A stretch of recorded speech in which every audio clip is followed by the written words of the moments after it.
sistem bagaimana SDM-nya, termasuk juga anggaran gitu.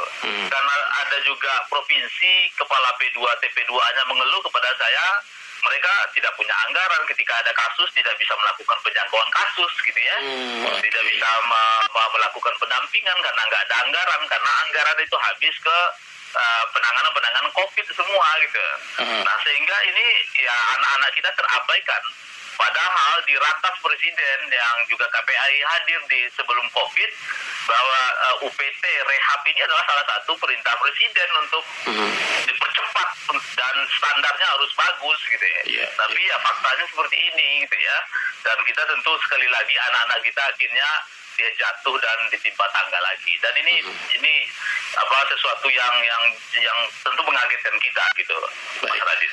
Ya, Pak Jasra, terkait dengan korban, apakah dari KPAI sudah bertemu langsung dengan korban dan bagaimana kondisinya begitu Pak Jasra? Kita belum kontak korban, Mas Radit, karena tentu korban berada di situasi trauma berat gitu ya. Itu udah pasti gitu ya. Nah nanti setelah ini kita juga kontak keluarga korban gitu ya. Dan yang jelas sudah ada pendampingan hukum untuk melaporkan di Polda, ada lembaga LBH terkait anak yang mendampingi di sana, dan kita tentu akan segera mengumpulkan informasi terkait di lapangan, dan juga termasuk juga misalnya peran-peran KPAI apa yang bisa dilakukan gitu ya. Ya tentu kita dengan kasus ini kita akan melakukan pengawasan. Kemudian yang kedua tentu hasil pengawasan ini akan dilakukan kajian dan hasil kajian ini nanti akan kita sampaikan kepada kementerian terkait gitu, termasuk juga kepada presiden. Sebetulnya di 2019 kita sudah menyampaikan hasil survei kita bahwa ada masalah dengan lembaga layanan kita yang harus diperkuat gitu ya, baik soal anggaran, soal SDM, soal sistem yang harus diperkuat gitu, termasuk juga merespon kasus, dan termasuk juga menyatakan bahwa tuntas atau tidak tuntasnya lembaga layanan itu nggak bisa menjawab pengelola lembaga layanan kita ini.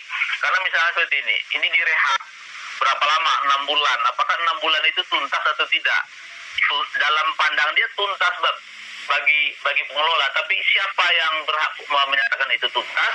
Ya tentu harus ada profesi, misalnya psikolog gitu, soal sisi pendampingan, kemudian tenaga medis, mungkin kalau ada pemeriksaan kesehatan anak gitu ya.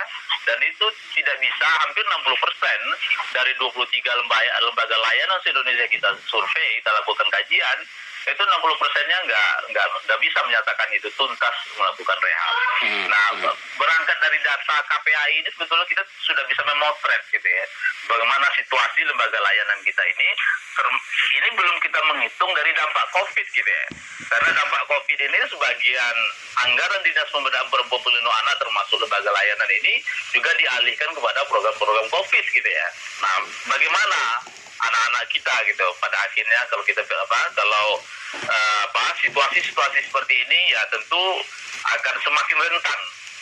Yang tadinya anak-anak ini kita berharap dia bisa mendapatkan rumah perlindungan di samping orang tua ya, rumah perlindungan yang aman dan nyaman, tapi justru rumah ini justru yang menjadi masalah gitu Mas Radit.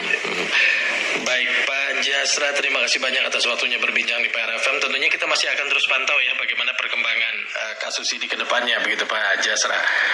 Iya Mas Radit, pasti kita akan pantau gitu ya. Ya. Baik, terima kasih Pak Jasra, selamat beraktivitas kembali, sehat selalu, selamat sore. Terima kasih Mas Radit, ya.